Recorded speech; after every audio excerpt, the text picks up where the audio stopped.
lagi bagaimana posisi Indonesia setelah semakin memanasnya perang antara Amerika dan China dalam soal dagang gitu ya. Kita akan ngobrol bareng sama ahlinya. Uh, Kali ini ada Pak Muhammad Faisal dari Core Indonesia untuk ngobrol itu semua. Selamat sore Pak Faisal. Selamat sore, Pak Pak Faisal, Faisal. kita belum dengar suara Betul. indahnya. Bolehkah di-unmute dulu? Mungkin belum ter-unmute. Oh, selamat Udah. sore. There Halo, you selamat go. sore, Selamat sore Pak. Bapak. Apa Oke. kabar? Ya, selamat sore Mbak. Mas, Pak Faisal, terima kasih banyak sudah mau meluangkan waktunya untuk ngobrol bareng kita di sini. Kita butuh pencerahan nih Pak Faisal. Ini sekarang kan tim The Magnificent Seven sedang berada di Amerika untuk melakukan negosiasi gitu Pak Faisal.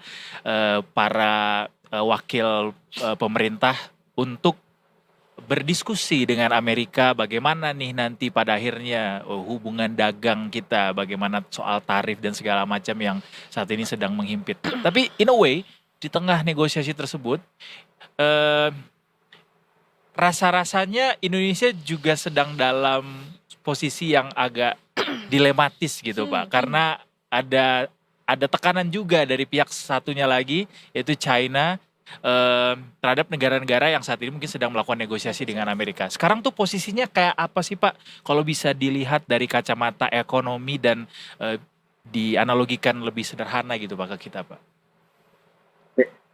posisi kalau kita melihat dari bagaimana ketergantungan China terhadap Amerika dan Amerika terhadap China, ini sebetulnya dua ini, Amerika itu adalah negara importir paling besar di dunia, China eksportir paling besar di dunia, dan selama ini kedua-duanya itu harus perdagangan kedua negara itu yang paling besar di global ya.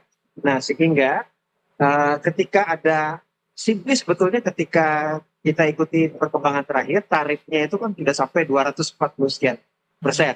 Jadi tarif di atas 100% yang diberlakukan baik oleh China terhadap Amerika maupun Amerika terhadap China ini pada dasarnya sebetulnya sudah mengkat secara hampir sebagian besar kalau saya begitu, kalau tidak ingin mengatakan semuanya ya, semua barang-barang dari kedua belah negara gitu ya. Nah jadi itu hubungan dagang lah istilahnya. Baik. Nah pertanyaannya adalah bagaimana posisi Amerika dengan posisi seperti itu dan bagaimana posisi China.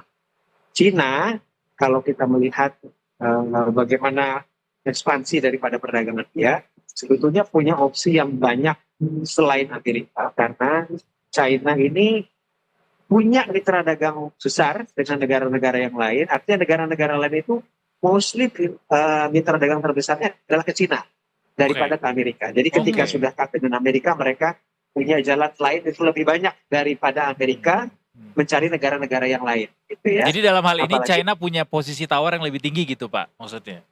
Dari perdagangan saja. Ya. Baik. Nah tapi kita juga paham bahwa perang ini sebetulnya bukan hanya perang tarif satu, tapi juga perang non tarif kalau kita lihat perdagangannya, bahkan bukan hanya perdagangan ya. Sebetulnya ini adalah perang hegemoni gitu ya. Perang hegemoni antara Amerika dengan China yang artinya ini sudah ranahnya tuh bukan hanya ekonomi tapi juga geopolitik ya. Dan ini sampai kepada juga kaitannya ke penguasaan teknologi sebetulnya itu ya. Nah jadi ini kalau kita lihat lebih dalam sebetulnya dimensinya lebih luas daripada sekedar tarif, apalagi tarif resiprok. Nah sehingga dalam konteks ini kita juga melihatnya, termasuk tim negosiasi yang Indonesia di sana juga melihatnya tentu saja harus lebih luas ya, bukan hanya mengkalkulasinya tuh bukan bagaimana kalau kita nurunkan tarif kemudian kita dapat apa nanti, nah bukan hanya sekedar itu, nah tapi juga melihat lebih luas daripada negosiasi kaitannya dengan tarif, tapi di luar itu juga ada non tarif, ada investasi, dan bagaimana satu lagi ya, karena sekarang juga yang mengeluarkan ancaman bukan hanya Amerika tapi juga China. Nah kita juga perlu kalkulasi dengan China karena kita itu secara keterkaitan dagang dengan China lebih besar tentu saja dibandingkan dengan Amerika.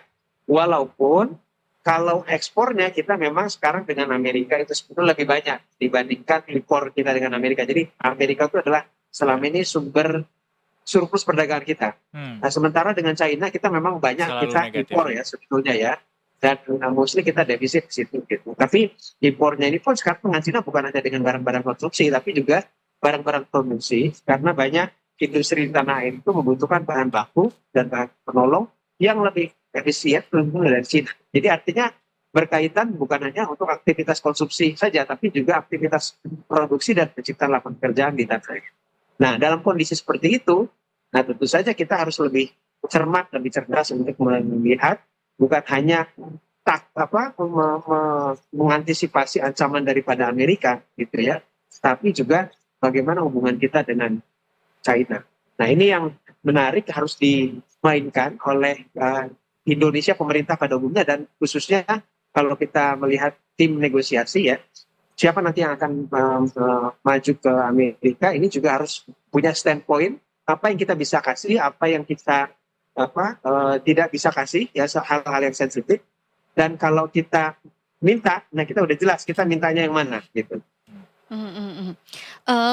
Sebetulnya posisi Indonesia yang, ya belum tahu sih apakah menentukan untuk menjadi tetap netral, tapi sepertinya kemungkinan itu juga cukup besar kalau Indonesia pengen, Tetap netral. ya tetap netral dan, tetap cuan gitu. Itu ada kemungkinannya nggak sih, atau seperti apa proyeksi ke depan, Pak?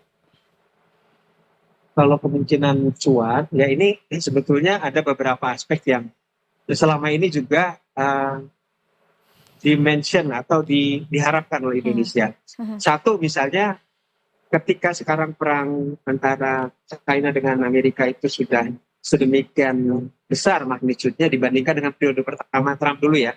Nah, pada periode pertama Trump ini kan sebetulnya ketika perang dagang juga dengan tingkat yang intensitasnya lebih kecil sebetulnya dibandingkan dengan sekarang, ada para pelaku industri investor itu sebetulnya udah ingin keluar daripada China karena mhm, konsekuensi terbatasnya akses mereka untuk bisa masuk ke Amerika seandainya dia masih berproduksi di China.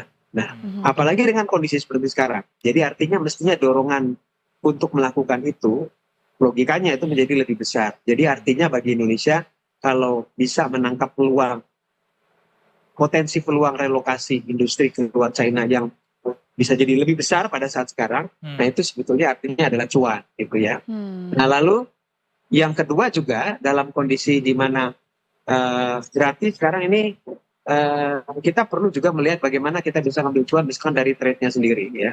Dalam kondisi seperti sekarang berarti kan kalau inflasi meningkat, tapi di sisi yang lain dengan adanya trade diversion, mungkin ada beberapa sebetulnya komoditas-komoditas yang kita bisa tawarkan untuk bisa kita mendapatkan katakanlah misalkan kalau di industri bahan baku yang lebih murah atau energi yang lebih murah misalkan begitu. Nah itu kita bisa mainkan sebetulnya asalkan jeli untuk membaca gitu ya antara kedua negara, terutama antara kedua negara yang bertikai ini. Sebut saja misalnya begini, gitu ya kalau kita misalkan pada saat sekarang itu bisa melihat potensi ada beberapa bahan-bahan atau komoditas dari Amerika yang kita, karena kan mereka ingin supaya kita mengimpor lebih banyak sebetulnya ya. Nah kalau kita bisa melihat celah impor mana yang sebetulnya kita bisa butuhkan, yang memang kita butuhkan dan tidak ada Ini substitusinya yang di dari tanah Amerika air. ya, Pak? Nah dari Amerika Ya. misalnya ya. Nah ini kita bisa mendapatkan itu dengan mungkin ya jadinya dengan harga yang lebih murah ya mhm, untuk bisa kita pakai untuk berproduksi menghasilkan sesuatu yang produk jadi yang lebih kompetitif sebetulnya. Nah jadi misalkan begini saya ambil contoh saja ini tentu saja perlu di-scrutinize lebih jauh ya. Kita punya industri tekstil dan produk tekstil yang cukup lengkap rantainya dari hulu sampai hilir ya. Tapi kita tahu produksi industri tekstil produk tekstil itu sebagian besar kan bahan bakunya dari kapas dan kita tidak produksi kapas kan kita negara tropis. Nah sementara di negara-negara seperti Amerika dia memproduksi kapas yang artinya kalau kita bisa melakukan satu deal untuk bisa katakanlah mengimpor lebih banyak kapas untuk kebutuhan industri tekstil produk tekstil di tanah air. Nah kita bisa menghasilkan semestinya produk-produk setengah jadi dan juga jadi yang lebih murah atau dengan masukan bahan baku kapas dari Amerika. Baik, Ya, itu yang salah satu yang kita bisa tawarkan untuk kita baik. impor untuk bisa kita dapat cuan produk jadi yang lebih nilai tambahnya lebih besar, harganya lebih murah, lebih kompetitif. Gitu. Baik. mhm, Pak Faisal kalau bicara soal negosiasi tarif tadi, kan sekarang pemerintah mau mencoba meresolusi isu ini dengan menyeimbangkan neraca dagang kita ya Pak ya, yang Ya, minus 18 miliar USD itu. Dan sejauh ini ya, info yang saya dapat sendiri kan pemerintah kemungkinan akan menambah impor dari produk-produk pertanian seperti gandum dan juga kedelai begitu untuk bisa menyeimbangkan neraca dagang itu Pak, yang paling besar katanya. Dan mestinya itu nggak ya, mengganggu industri dalam negeri gitu Pak. Katakanlah nah, persoalan itu selesai ya, Pak, tapi kan sekarang muncul ya, lagi hambatan-hambatan non tarif lainnya gitu, bahkan keris juga ya, disinggung-singgung, Mhm. GPN ya, betul. disinggung-singgung, bahkan Mangga 2 juga disinggung-singgung. Ya, betul. Kayak diserang Ya, terus jadi gitu rasanya. betul. Makanya oleh karena itu kita kan perlu mengukur dulu nih tingkat kekuatan dan keperluan kita untuk bernegosiasi dengan Amerika itu seperti apa. Hmm. Karena pihak yang kita hadapi ini kan banyak maunya dan Mm-mm, dalam posisi menurut paling tidak menurut pandangan mereka punya bargaining position lebih tinggi. mm-mm, mm-mm, Mereka istilahnya negara lain itu lebih butuh Amerika daripada Amerika butuh negara lain sehingga mm-mm, dengan gampang bisa mendikte gitulah mm-mm, ya. mm-mm, Nah, artinya apapun bernego dengan pihak yang seperti itu akan tough, akan susah, akan banyak maunya. mm-mm. Nah, pertanyaannya apakah kita betul-betul desperate sangat membutuhkan ya sangat membutuhkan approval gitu ya dari mereka untuk Ya, mendapatkan akses cuan yang lebih tinggi gitu mm, ya ataukah tidak gitu mm, ya karena kalau dalam posisi seperti tadi banyak maunya jangan-jangan kita ruginya lebih banyak nih gitu mm, Hmm. daripada cuan yang kita peroleh gitu. Nah, dalam kaitannya dengan ini sebetulnya Indonesia itu secara total ya saya tidak melihat dari komoditas per komoditas sekarang secara total perdagangan kita dengan Amerika itu tujuan ekspor ke Amerika itu proporsi share terhadap total ekspor kita hanya 10%. mm, Artinya dibandingkan negara-negara tetangga peer countries kita sebut saja Malaysia itu 13%, Mhm. Cina itu mungkin sekitar 15%-an gitu ya. mm, Jepang yang lebih tinggi itu misalkan Jepang 20%, Vietnam 27%. mm. Jadi semuanya itu rata-rata lebih tinggi Oke. ketergantungan terhadap pasar Amerika dibandingkan kita. Nah, jadi artinya kita dibandingkan negara-negara lain itu sebetulnya urgensi untuk nego itu sebetulnya tidak terlalu besar Oh gitu. sebetulnya gitu semestinya gitu. Itu menempatkan diri dulu seperti itu gitu ya. Bicara Jadi soal artinya gini, tarif Pak ya. bicara soal yang persen tadi itu adalah share Iya, atau iya, iya, ketergantungan iya. ekspor kita terhadap Hmm. Amerika gitu. Yang Jadi akan maksud saya berimplikasi untuk terhadap tarif gitu maksudnya. yang akan berimplikasi terhadap sejauh mana kita mau nego. Mm, Ya, sejauh mana mau kita kasih, sejauh ya, mana kita mau mendapatkan cuan ya. itu. Mhm. Nah, karena misalkan gini tadi ya, kalau kita bandingkan dengan Vietnam itu ketergantungannya 27%, kita cuma 10%. Iya. Vietnam berani menawarkan misalkan sampai minta dong zero tarif asal kita kasih saya kasih Mm, Amerika zero tarif asalkan Amerika juga sama reciprocal juga zero tarif kasih ke kita. Nah, tapi itu pun itu dalam posisi Vietnam tuh lebih membutuhkan Amerika dibandingkan kita membutuhkan Amerika ya. mm. Nah, dari share tadi, ekspor tadi. Nah, dalam posisi seperti itu pun yang ditawarkan oleh Vietnam kan Amerika tidak mau, gitu ya. Nah, artinya kita mestinya sudah bisa membaca gitu.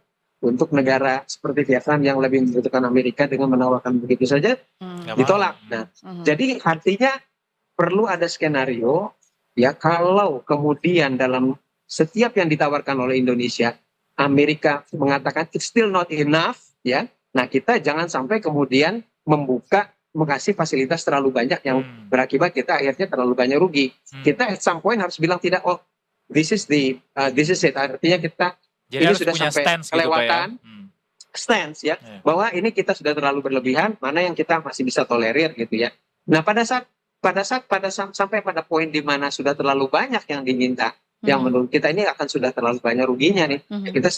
Kita harus bisa untuk mencari skenario berikutnya. Hmm, Artinya tidak sampai pada kesepakatan kita mencari jalan keluar yang lain. hmm. Itu Mhm. yang tidak harus mengharapkan tadi penurunan Oke. tarif dari Amerika begitu. Gitu. Tapi Mhm. gampang nggak Karena Pak seperti tadi mencari pengganti 10% ekspor ke US ini gampang nggak Pak?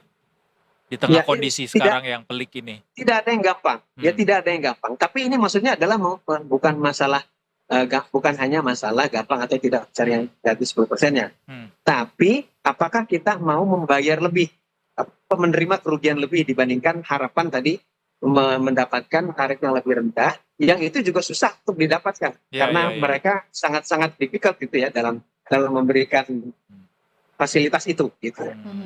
Artinya ketika saat ini negosiasi sedang berlangsung juga mesti harus ditimbang-timbang juga nih Pak ya, negosiasi Betul, seperti apa yang kita buka betul. karena di waktu yang bersamaan juga China juga sedang memberikan alarm gitu untuk negara-negara Nah, yang sedang apalagi kita bernegosiasi ini. mempertimbangkan itu, Heeh. gitu. Mana Apalagi yang lebih harus mempertimbangkan. didulukan Pak? Nah, ini sekali lagi kita nggak bisa bilang karena Cina dulu dibandingkan Amerika, karena ini tergantung strategi detailnya, maksud saya gitu. Nah, dengan China kita bermain detailnya tuh di mananya, dengan Amerika di mananya. Jadi jangan sampai kemudian at some point kita memberikan terlalu banyak ke Amerika yang berdampak pada China jadinya memberikan hukuman yang lebih besar pada kita gitu. Jadinya kan jadi rugi. Nah, jadi ini yang kita harus melihat secara lebih jeli detailnya gitu. Tidak bisa ambil misalkan kita harus dulukan China dibandingkan dengan Amerika atau tunggu dulu atau sebaliknya gitu ya. Oke, jadi kita masih tetap terus juga menantikan gitu ya, seperti apa negosiasi ini akan berlangsung gitu ya. Dan memang ketika sikap kita menyatakan ingin netral juga pada akhirnya juga memang ada kepentingan-kepentingan yang memang harus kita garis bawahi juga terhadap masing-masing negara yang sedang berperang ini ya Pak Faisal ya. Pak Faisal mungkin Betul satu sekali. lagi Pak Faisal Ya. soal narasi Indonesia saat ini sedang membawa narasi akan melakukan hilirisasi, kemudian swasembada, pangan, ya. energi di tengah situasi yang saat ini cukup chaos gitu Pak Faisal. Masih realistiskah target ini Pak Faisal? Atau justru Nah, kalau masih inilah. dibawa bakal jadi beban? Nah, itulah yang saya katakan tadi. Makanya detailsnya memang perlu diperhatikan. Jangan sampai justru kontradiktori. Kita ingin misalkan dorong hilirisasi. Sudah ada kebijakan-kebijakan yang mendorong hilirisasi, termasuk diantaranya TKDN itu juga ada kaitannya juga dengan industrialisasi ya yang disorot Amerika. Yeah. Nah, kemudian dari sisi keuangannya juga kita sudah menggalang GPN kris itu sebetulnya untuk mendukung juga kemandirian listrik. Nah, jadi kalau kemudian kita ingin hilirisasi ini kan tidak bisa dibangun dalam waktu hanya 1-2 tahun. Jadi butuh panjang. Kalau ada kepastian, memberikan kepastian juga investasi bagi investor. Artinya nanti dalam poin-poin negosiasi kita dengan Amerika, ya, ketika mereka bisa meminta satu poin yang justru bertolak belakang terhadap hilirisasi, ini kan justru jadi justru bukan cuan yang kita dapat. Jadi kita merugikan diri kita sendiri. Kalau ditanya apa kemudian hilirisasi itu masih bisa dilakukan, ya masih bisa menurut saya dalam kondisi seperti sekarang. Apalagi kalau kita berbicara hilirisasi kan bukan hanya dengan Amerika, walaupun banyak produk-produk dari industri hilir, katakanlah misalnya kalau kita ingin berharap produk-produk turunan nikel kita, baik itu baterai atau nanti sampai kita sampai ke parts yang juga itu dijual di Amerika. Nah, dengan kebijakan ini kan berarti itu sementara tertutup tuh peluang itu ya. Nah, kita masih bisa melihat hilirisasi di yang lain. Satu diversifikasi atau alternatif negara yang lain atau komoditas yang lain, kan karena yang didorong kan bukan hanya nikel ya, tapi juga produk tambang yang lain. Kemudian ada juga produk pertanian dan perkebunan yang itu juga memang perlu didorong nilai tambahnya menurut saya, dan itu perlu terus dikembangkan secara konsisten gitu ya, kita bisa menuai hasilnya gitu ya. Baik. Jadi masih cukup realistis untuk bisa terus dibawa itu ya, meskipun dengan kondisi seperti sekarang. Masih. Siap, Pak Faisal, terima kasih banyak untuk waktunya. Sama-sama Mas, sama-sama Mbak. Iya, semoga nanti kita bisa lanjut lagi nih karena memang waktunya sangat terbatas. Benar, tapi ini masih kebetulan panjang masih ada sebenarnya 27 daftar pertanyaan lagi sih Pak. Coba kita harus pisah dulu ya. Kapan-kapan kita ngobrol lagi Pak Faisal. Terima kasih banyak. Selamat sore. Boleh. Terima kasih Selamat banyak. sore. Selamat sore. Selamat sore ya. Itu tadi dia Bapak Muhammad Faisal, Direktur KORE Indonesia ya.